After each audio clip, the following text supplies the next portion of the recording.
Today, I would like to talk about an issue that we're seeing within the church, the American church across the country. And it's an issue not like COVID, it's not a health issue, it's an attendance issue. Church attendance, and more importantly, affiliation with faith as a whole is on a decline. And I'm a very analytical person. I love stats, I love numbers. I love going, I'm an avid sports fan, so I love going and comparing numbers, different, quarterbacks and whatever it is. I very much enjoy numbers. And so when we talk about this issue, when we think about this issue, I want to see the numbers. I want to see what the numbers say as far as church attendance, what are the stats on church attendance. And so I went on a search for this information, and of course Gallup, they do great polls and have for a very long time. And they had a poll in 2020. And what it is it's looking directly at this issue. It's looking at attendance and affiliation with faith as a whole. They didn't just focus on Christianity, they kind of focused on across the board. And so we have lots of different numbers to compare. And as we were looking at this poll and these statistics, a few categories stuck out. And in order to really get a grasp on the poll, we have to know what they're looking at, what they're looking for. And so the first thing that we look at is how they have the groupings laid out. And so there's 4 generations that we're looking at. When I get to your generation, raise your hand and shout it. I'm just kidding. So we start with traditionalists. Those are born from 1946 and before. We have our baby boomers, 1946 to 1964. Gen X is 1965 to 1980. Yeah, okay. Yeah. And millennials from 1981 to 1996. And there's a lot of us that fall into that. That's awesome. And so the first point that sticks out to me is the change in church membership from 1998 to 2020. And on average, the older generation, or the older 3 generations, dropped by an average of about 11%. And this is going to be really hard to read. Matt warned me. I had him put it up anyway. And of course, you can find all of this on Gallup's website. It's all laid out exactly like this. I stole this from them. Just don't tell them. So as we look at the numbers, we see, the older 3 generations, it's about 11%. Millennials, they weren't a part of this specific data point because they're judging attendance as an adult. And so, of course, in 1998, most of us in that generation weren't adults. So we focus on the older 3 generations. And, traditionalists dropped by 11%, baby boomers by 9%, Generation X by 12%. And so there's a decline through every generation. As we move through this, we're going to see that as a constant thing, is that no matter what generation we look at, the numbers are declining. The next point is among membership across all religious affiliation. During the same time from 1998 to 2020, churches, synagogues, mosques, all of their memberships dropped from 73% to 60%. A 13% drop in a very short period of time. In fact, by generations, the change in religious affiliation across total population becomes more dramatic.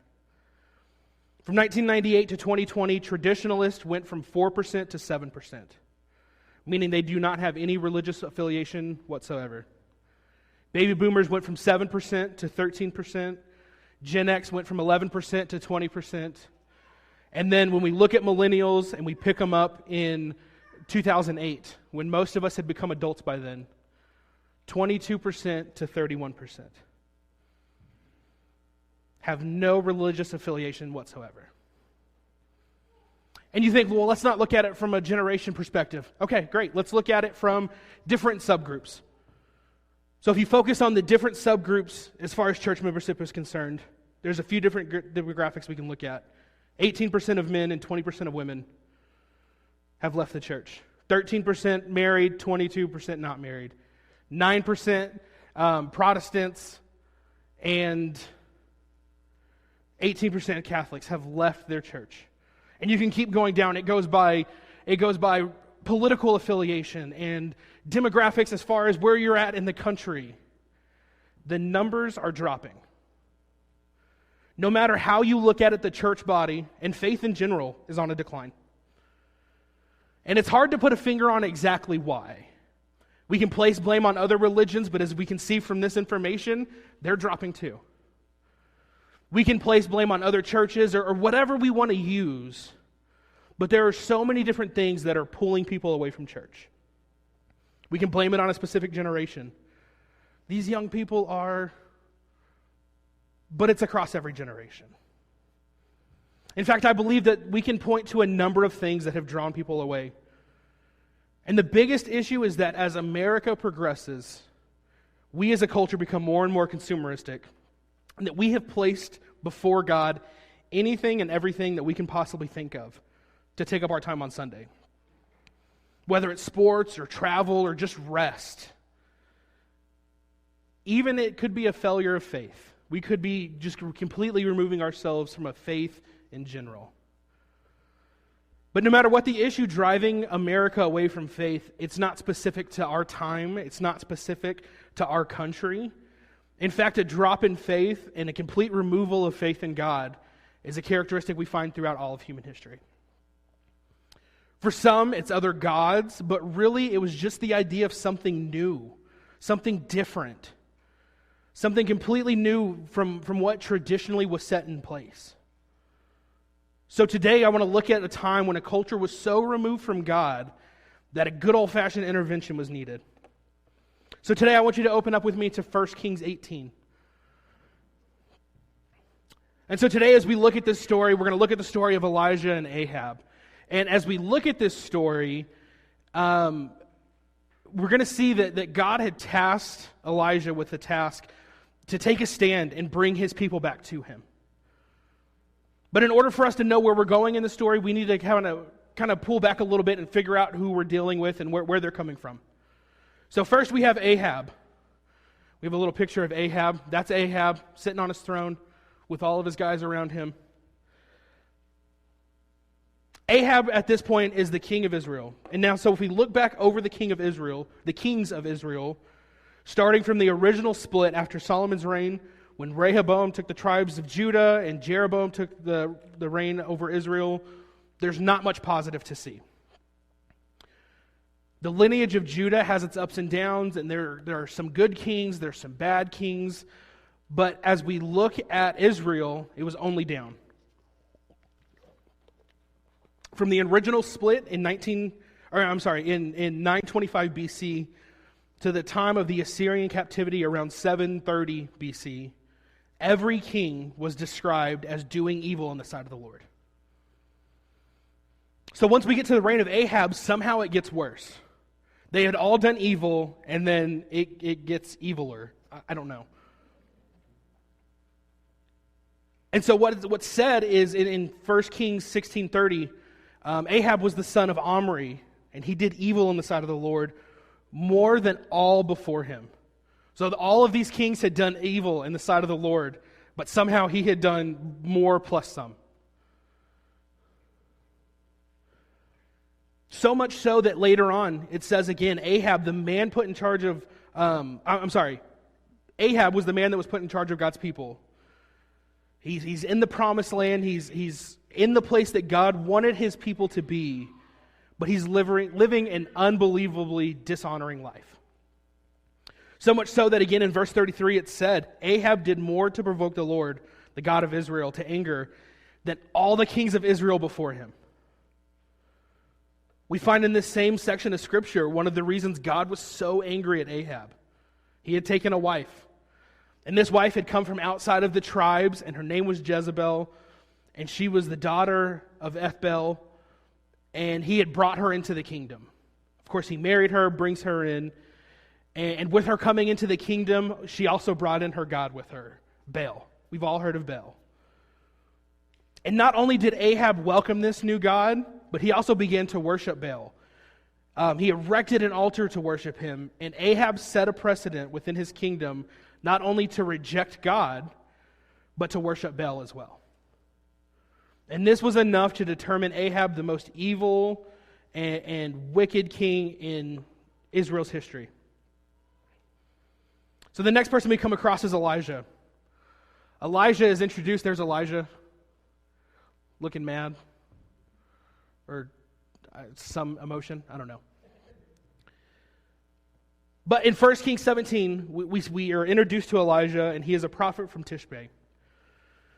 And Elijah comes into the picture just after Ahab. And the significance of Elijah's appearance is this. The faith of the father, the religion of Yahweh was under attack, and the Lord needed a prophet to both warn and to prove that he, God, was still reigning and would do so forever.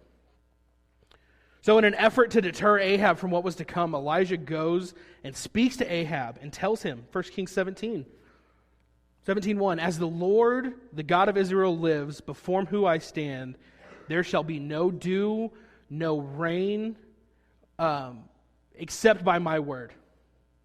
And by extending this plan of events to Ahab, Elijah believed that it would make him pull back from everything that he was doing. He would pull back and he would return to God, because no rain means no food and no water and a very miserable kingdom. But even then, Ahab didn't relent. So knowing the evil that Ahab was capable of, God tells Elijah to depart from the area and head east of the Jordan, where God could provide for him specifically and keep him safe until it was time to be used again. And of course, God being who God is, there's a famine across the nation. And it would be horrendous droughts, and people would begin to starve. But God would continue to provide for Elijah through all of this. So over 3 years later, according to 1 Kings 18:1, God calls Elijah back to confront Ahab. And after a few times of requesting to meet, finally we read in verse 17 through 19, when Ahab saw Elijah, Ahab said to him, "Is it you, you troubler of Israel?" And he answered, "I have not troubled Israel, but you have, and your father's house, because you have abandoned the commandments of the Lord and followed the Baals. Now therefore send and gather all of Israel to me at Mount Carmel, and the 450 prophets of Baal, and the 400 prophets of Asherah, and all who eat at Jezebel's table." So this is it. This is what we're preparing up for. God has put all of this into place and to put all of this into work, and now here we are. The scene is set. Ahab, by not turning back to the Lord, has now been called out. And this time Elijah wants to make it as public and as pointed as he possibly can. So we start here in 1 Kings 18, starting in verse 20. It says this: "So Ahab sent all the people of Israel and gathered the prophets at Mount Carmel. And Elijah came near to all the people and said, 'How long will you go limping between two different opinions? If the Lord is God, follow him. But if Baal, follow him.' And the people did not answer him a word. Then Elijah said to the people, 'I, even I only, am left a prophet of the Lord, but Baal's prophets is 450 men.'" So Elijah's issues are mainly with Ahab and Jezebel. We see that, we understand that, but he does take this opportunity to call out everybody that's in this situation. It had only been about 600 years since God had saved them from enslavement, and around 200 years since they had come to the Promised Land. And somehow in all of those years, in that short period of time, they had completely abandoned the God who saved them. They were wishy-washy in their faith. They were going back and forth between God and Baal, and he called them out on it. Either follow God or follow Baal. There's no in between. Do one or the other.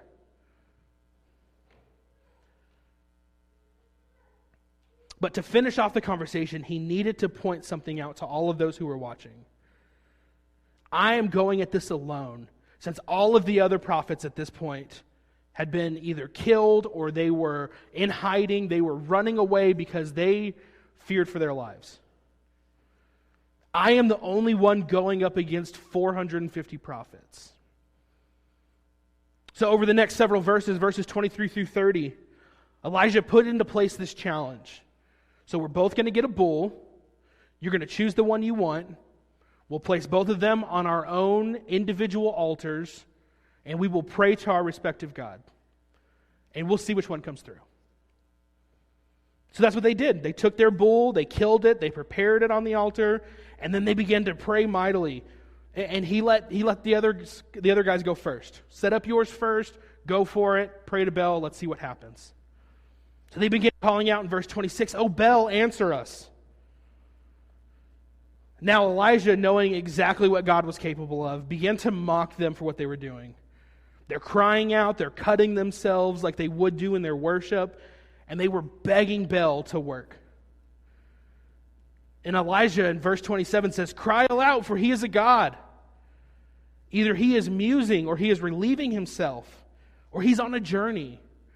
Perhaps he's asleep and must be awakened." He brings the ultimate trash talk. Maybe he's sleeping. Maybe your God's tired. I'm so sorry. He's taking a nap. Or he's going to the bathroom. He's busy, obviously, because it's not working. And so finally, he's had enough of all of this, and he begins to prepare his altar. So we pick up in verse 30.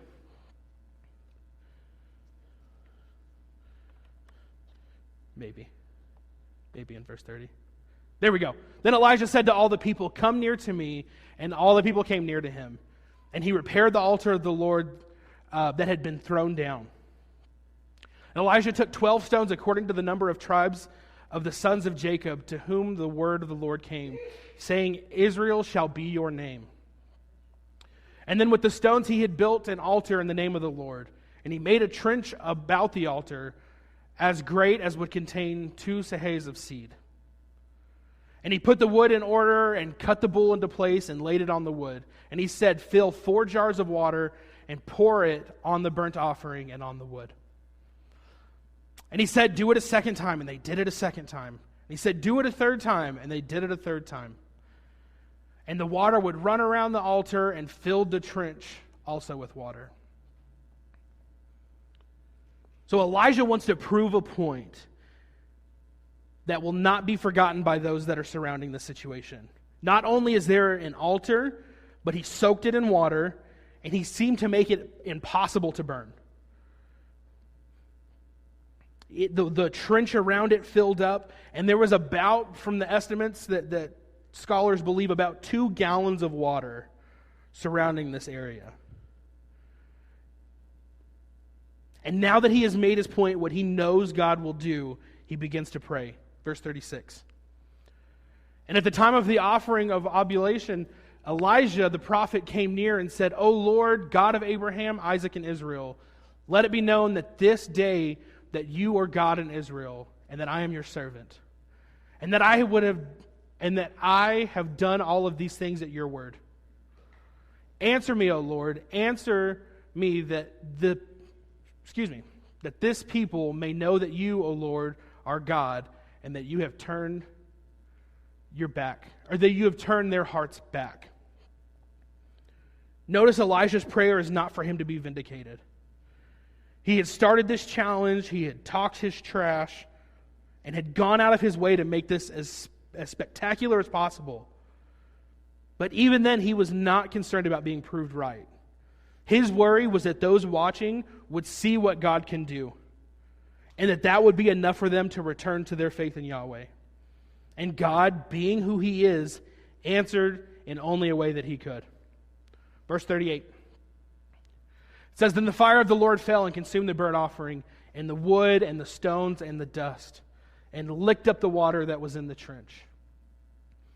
And when the people saw it, they fell on their faces and said, 'The Lord, He is God. The Lord, He is God.'" God did exactly what only He could do. Not a drop of water left, not a stick, not a stone, not a piece of beef left. No tricks or sleight of hands. God came down and wiped all that stood and left no wiggle room for doubt. These people had known God and had known what He had done for their people, and they still walked away. They still placed Baal before Him. They lost their faith until God came and proved who He was to them again. Because this wasn't the first time the nation of Israel was proved that God was there with them. So he did it again. It took God acting in an extraordinary way for them to finally believe for themselves that not just because of what they had heard, but because what they had seen today. And there is so much that we can pull from this story and apply to our modern lives. And so I'm not saying that we need to go outside and we need to give God a test to prove who he is to people around us. Unless that's what God has called you to do specifically. I don't know your life, but that's not what he's called me to do. But besides just miracles, we can see and use this story in how we approach our issue that's facing the church today. So the first thing that we can pull from this is we have to curb anything in our lives that pull us away from God. So while the things that we hold most dear might not be drawing us away from God right now, they have the opportunity to draw us away sooner or later. Again, within our current generation, it might not be another god that's pulling us away, like we see here with Ahab. Again, maybe it's sports. I'm an avid sports fan, and I could spend all day Sunday watching NFL football. I could spend all day Saturday watching college football. I could spend my life watching sports. I enjoy watching golf. I know it's the most boring thing in the world, but I enjoy it. And if I allowed myself, I could let watching sports and participating in sports and going to events completely dominate my life. I could skip events that fell during game times. I could skip church when my team kicks off early. I could decommit from things that I had already agreed on and completely ignore the instructions of Jesus in Matthew 5:37. That he said, let what you say simply be yes or no. We agree to things and we pull back from them. It's going against Jesus' words. And when we allow things in our lives to become so consuming that we begin to slip away from our responsibilities, we will eventually let those same things take the place of God. And once we do that, we teach the next generation to do that. And from what the stats that we looked at earlier, we can see the slippery slope that's going through life. You know, as a grandparent, we pull away from church. And then your kids begin to pull away from church. And then their kids, you know, we go from, well, we're just going to miss every, a Sunday a month. And then we're going to miss a couple Sundays a month in the next generation.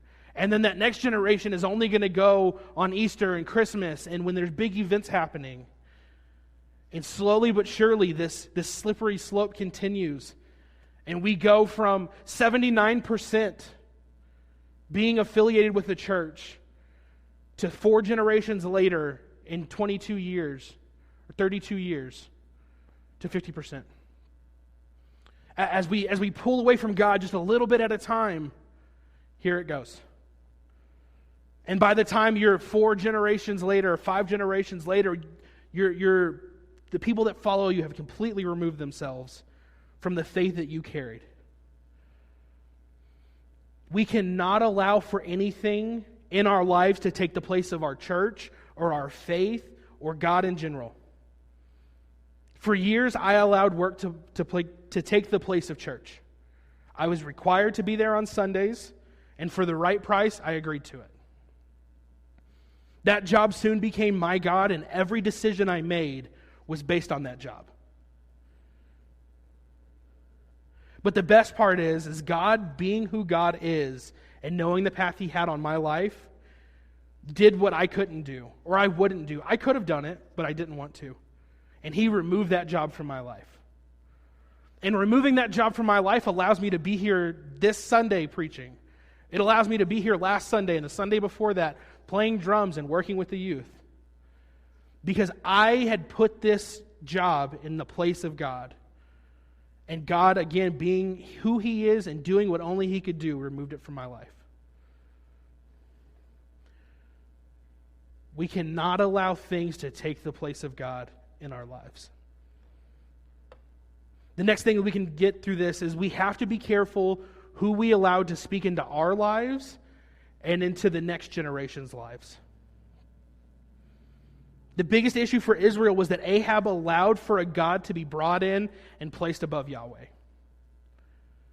And as soon as Jezebel stepped foot into Israel, the worship of Baal lasted for hundreds of years. One mistake led to generations of God's people worshiping a false god. One person led to the ruins of generations of faith. And all because Ahab allowed for Jezebel to speak into the faith of thousands of people. And not only speak into their faith, but dictate their faith. And when we allow for anyone and everyone to speak into our lives and the lives of our kids, we allow for them to cling to the words of the world instead of clinging to the words of Scripture. When we allow TikTok and Twitter and Instagram to be the driving force of our generations, we can't be surprised when they leave the church because their influencers don't go to church. We have to strategically and carefully and intentionally continue to present the gospel to the generations coming up behind us. And not only that, but we must show them with our actions how important our faith is to us. We have an issue right now of being known as a people who will share our social and political beliefs much faster than we will share our faith. We've become a people of sharing, we have to become a people of sharing our faith in Jesus so much that we are known so much more than what we share our beliefs in politicians or in social issues or whatever the issues may be. Which brings me to the last piece. We can no longer remain idle in sharing our faith. Because here's the issue with us being idle, is that the world is not idle with sharing their beliefs. Through social media and regular media, TV and movies, through bills and laws being passed around this country, you do not have to look far to see what the world wants you to believe, wants you to be, and what they want you to believe. Jezebel wasn't idle in sharing her faith. The world is not idle in sharing what it wants our kids to be. We can no longer sit back and be idle about what we need to do and what we believe. Don't get me wrong, I don't think that we're just living this silent life, coming in and doing our thing and leaving. We still post sermons and share scripture online. And we might share something that was posted by the church or by somebody else's church when it comes across our page. But when the world is being as intentional as they are, we need to do the same. They are intentionally trying to reach our next generations. But we as a body of Christ have to be more intentional. Luckily, we're not facing an uprising of false gods, of statues, not on a big scale. Don't get me wrong, there are these little places all over the world that have these different worships and these different false gods. But we're not facing it on a large scale like what the nation of Israel was. But what we are facing is a shift in priority. Church, we have to make sure that our priorities align with our faith. We have to make sure that our main focus is on reaching the lost, on spreading the gospel, and making sure that God decides, that when God decides to make a point and to start a revival, which He very much can do and will do, that we're ready. That we're ready to reach those souls that God's going to bring into our church. And that we're ready to speak life into those people that God's going to bring into our church. That we're ready to speak life into people that God's just going to put in your life every day. Whether it's your work life or your school life or whatever it is that you do every day, we have to be ready. So this week, if you are a believer in Jesus, I want you to join me in asking yourself these 3 questions. Are there things that I prioritize over my faith? Are there things that we put in place of God, whether it's intentionally or unintentionally? Are there things that we prioritize over our faith? Second question, are there things that I need to remove so that they don't compromise my faith? Again, for me, it could be a fandom. I could be so gung-ho about my Tennessee Titans and then kicking off at 11. But the Titans aren't going to get me into heaven. Are there things that I need to remove from my life? Again, for me, it was a job, and I didn't have it in me to do it. I'll just be completely honest. If it weren't for God doing what he did, I would still be at that job. Are there things we need to remove so they do not compromise our faith? And the last question, what am I doing to intentionally spread the gospel and not the messages of the world? How are we living in a way that spreads the gospel? What can we do to intentionally spread the gospel?